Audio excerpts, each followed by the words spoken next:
We're going to have a little bit of fun tonight.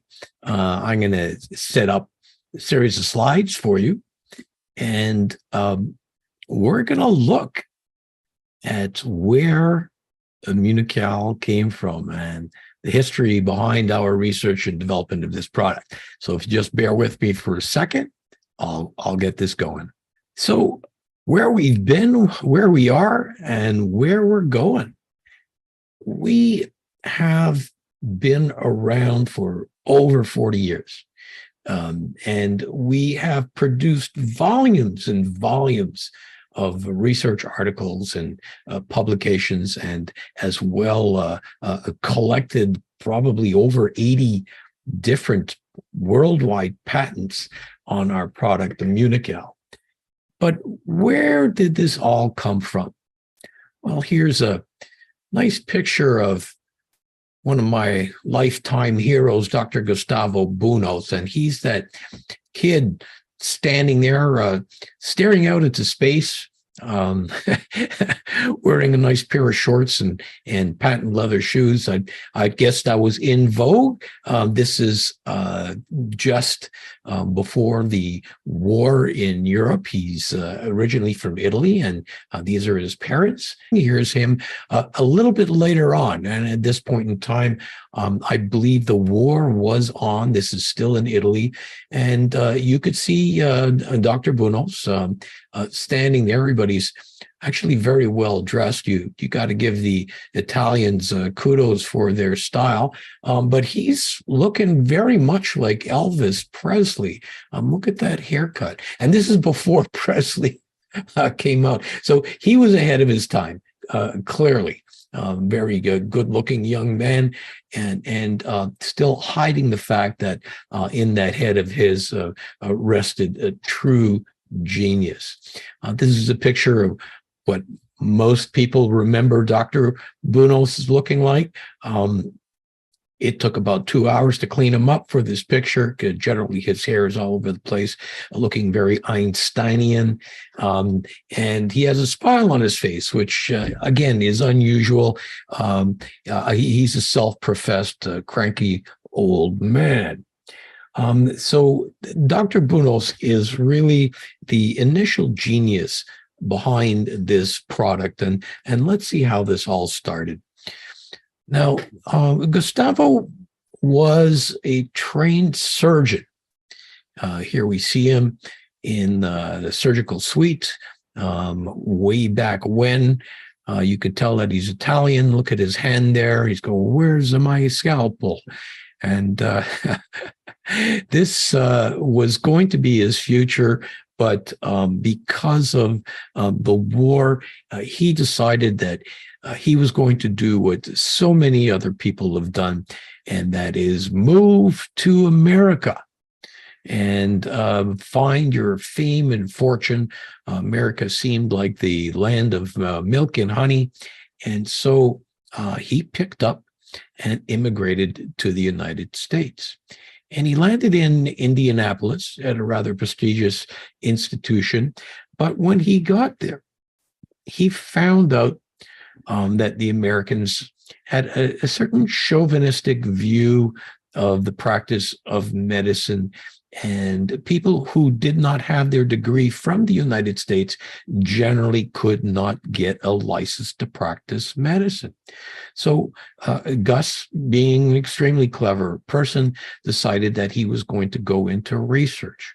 And he did some really, really great work down there in Indianapolis, but one day received a letter from the government, and it read, "Dr. Bunos, we're sorry, your visa has expired. You now need to leave our country."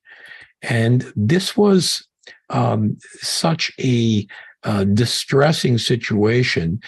Here is a congressional record where it was brought up to the House that the United States had asked Dr. Bunos to leave, and they were mourning his loss and how terrible a thing that was, but he had no choice. He had to leave.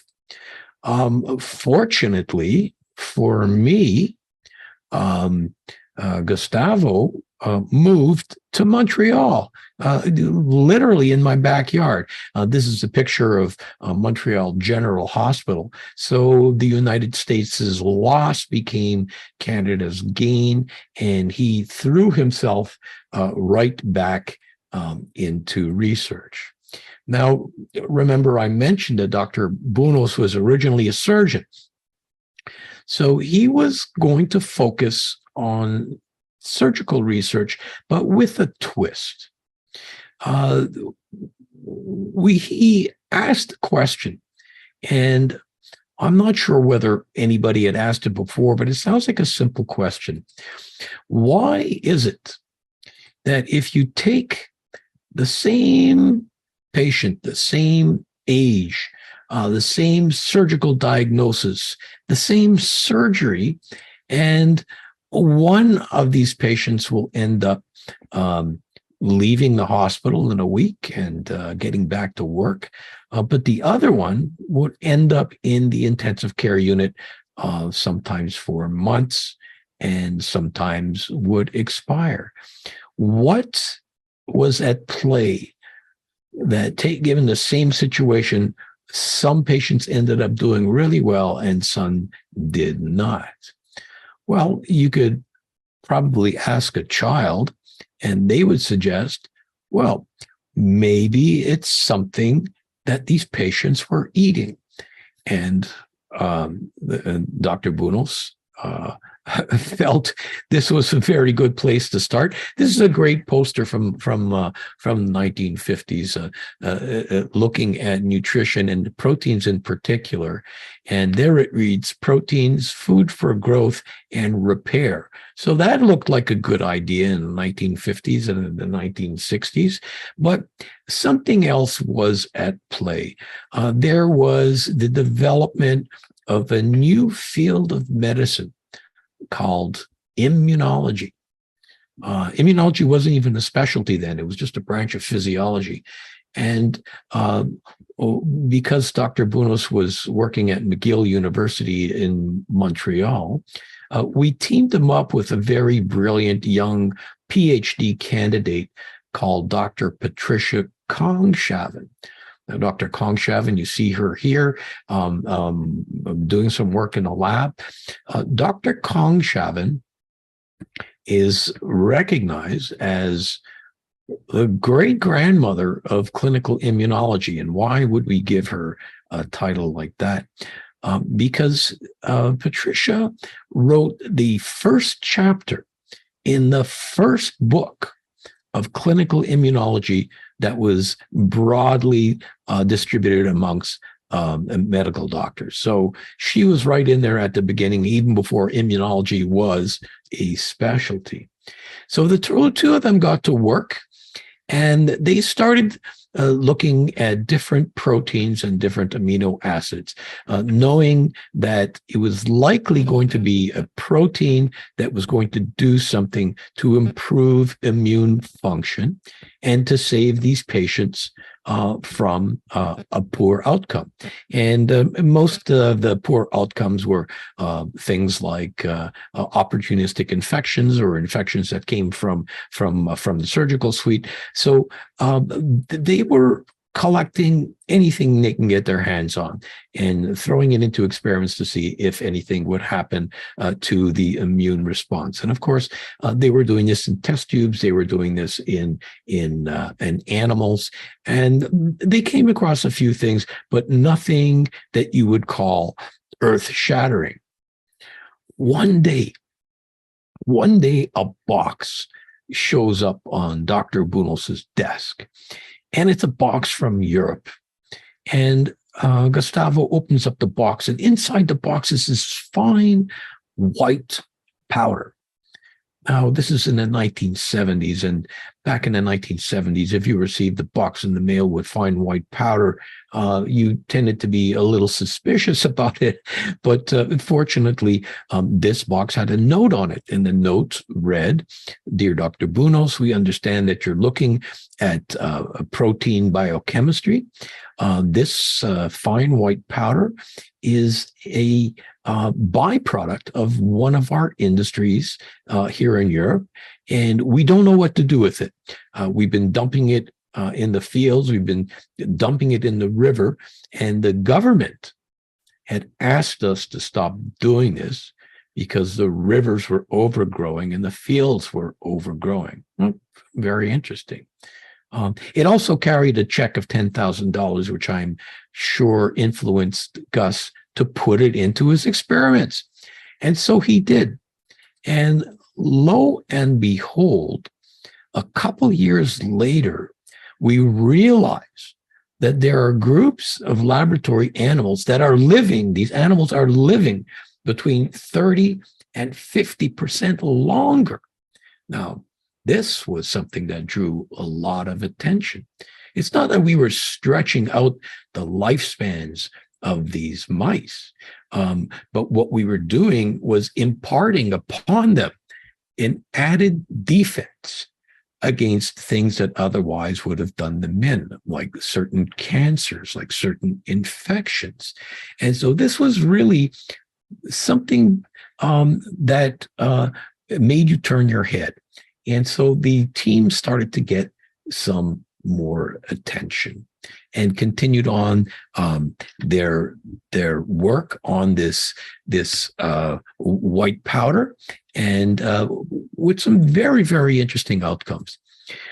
One day, the experiments stopped working. The placebo group and the group taking this fine white powder, they were having the same results. And Dr. Bunos went into a depression because of this, because of what looked like so promising and so exciting stopped working. And he was sitting at home alone in his apartment, recovering from hip surgery. And what do you do if you're sitting at home? You watch TV. And on comes this cooking program. And the chef in the program is complaining that for the last year or two, the cheeses coming from Europe just didn't taste the same. They just were not as tasty, as lively. And it was because in Europe, it was before the European Union, but they still had commonplace laws and regulations through the countries. The regulations were that the cheeses needed to be pasteurized at a higher temperature. And a light shone on top of Dr. Bunos's head, looked back at the protein that he was using in his experiences. It was a whey protein. And if the dairy products in Europe are being pasteurized at a higher temperature, then perhaps it was affecting the protein that he was receiving. And what he did after he recovered was immediately go find a dairy company locally that was able to produce this specific type of whey protein at a much lower temperature for pasteurization. And then the experiments started to work again. And so they were continuing, but they still did not know why this white protein, whey protein isolate, what it did, why these animals were living longer. And it was in one of these little breakout rooms, just a room just outside the laboratory facilities, sharing an awful cup of coffee, where Dr. Bunos is explaining to another doctor, Dr. Baptiste. And Dr. Baptiste said, well, I've been just reading about this newer natural protein in humans called glutathione. Maybe your product raises glutathione. And they went ahead, and it took them a little bit of time, but lo and behold, it turned out to be true. This white protein powder, later called Immunocal, was raising glutathione levels in these animals. And it was by raising the glutathione levels that these animals had a stronger resistance to major diseases and other things that would kill them early. Now, here you see the original team from McGill who made this discovery. If you'll notice, all of them are smiling, except for the guy in the bottom right. They were all taking the product because of the results that they saw in the animals. The guy in the bottom right didn't like the taste. So tough for him. So now the team knew that this protein was raising glutathione. So what is glutathione? Glutathione is a naturally occurring substance that appears in every single cell of your body. And it is absolutely necessary for life itself. Let me just say another thing about glutathione. If you're going to remember any slide tonight, remember this one. You can't raise your body's glutathione levels by eating actual glutathione. If you eat glutathione, it becomes rapidly broken down in your intestines, and it never makes it from your mouth to your cells. Glutathione is made inside of your cells. And the way to raise glutathione levels in your body is to give your cells the building blocks, or what we call precursors. These are specific nutrients that your cells stitch together to make glutathione. So remember this, eating glutathione is not an efficient way to raise your body's glutathione levels. You need to eat the precursors. And that's what that white protein powder represented, the most powerful source of precursors for an organism to raise its glutathione levels. And if you haven't heard of glutathione, this will become part of your regular language in very few years. There's over 175 medical and scientific publications on it. Let me just put that into context. You all have heard of vitamin C, and you all have heard of vitamin D. If you look at all the medical and scientific publications on vitamin C and vitamin D, they're only about half of what there exists on glutathione. So although the medical field knows about glutathione, well, this is going to just filter through, and if you haven't already heard about glutathione, you will very soon. So now we know that this progenitor to Immunocal raises glutathione. So the next step is, let's look at human diseases that seem to be deficient in glutathione. And doing that, we were able to do our first human study. You see, in the 1980s, when AIDS was raising its ugly head, if you got AIDS, it was essentially the kiss of death. Fortunately, these days, we have excellent medications that can keep HIV, AIDS patients alive for indefinitely. But back then, it was really bad news. So we read some articles, for example, coming out of California, where HIV positive or AIDS patients were, by definition, glutathione deficient. And we immediately jumped on that and submitted proposals to do human studies on AIDS. Now, you can't just decide to do a human study. You've got to jump through all kinds of hoops, through regulatory processes, through boards of ethics, through the government. You can't just do a human study. It's a lot of work to be able to do that. And at the time, because AIDS carried such a poor prognosis, the Board of Ethics looked at our proposal and said, okay, these people are going to die anyways, so go ahead and play with your protein powder. And it's a great thing that they did that, because what we showed with our initial studies was just profound.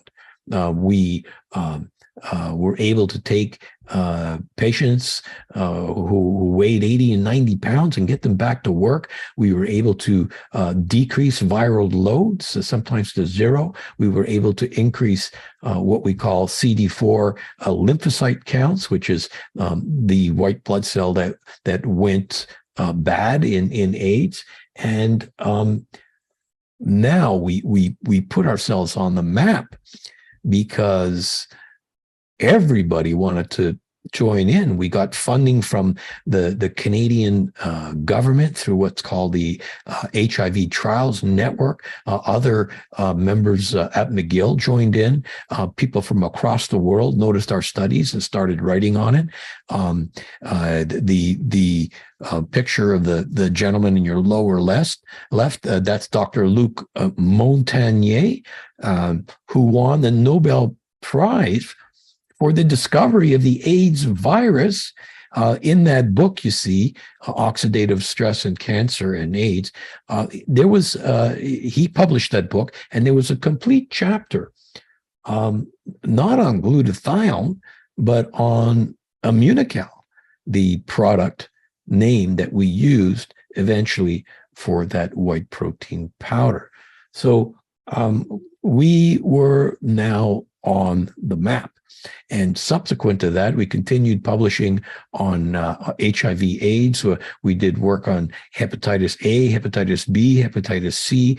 We did work in cardiology. We did work on lung disease. And the papers just kept on coming. Just enormous amount of research published by this small company using a natural product to raise a natural substance in the human body. And of course, subsequently, we filed for many international patents, and our team grew. This is Dr. Wolf Droge, formerly the head of immunology at the Max Planck Institute in Germany. He got wind of what we were doing. He picked up and left and moved to Montreal to work with our team.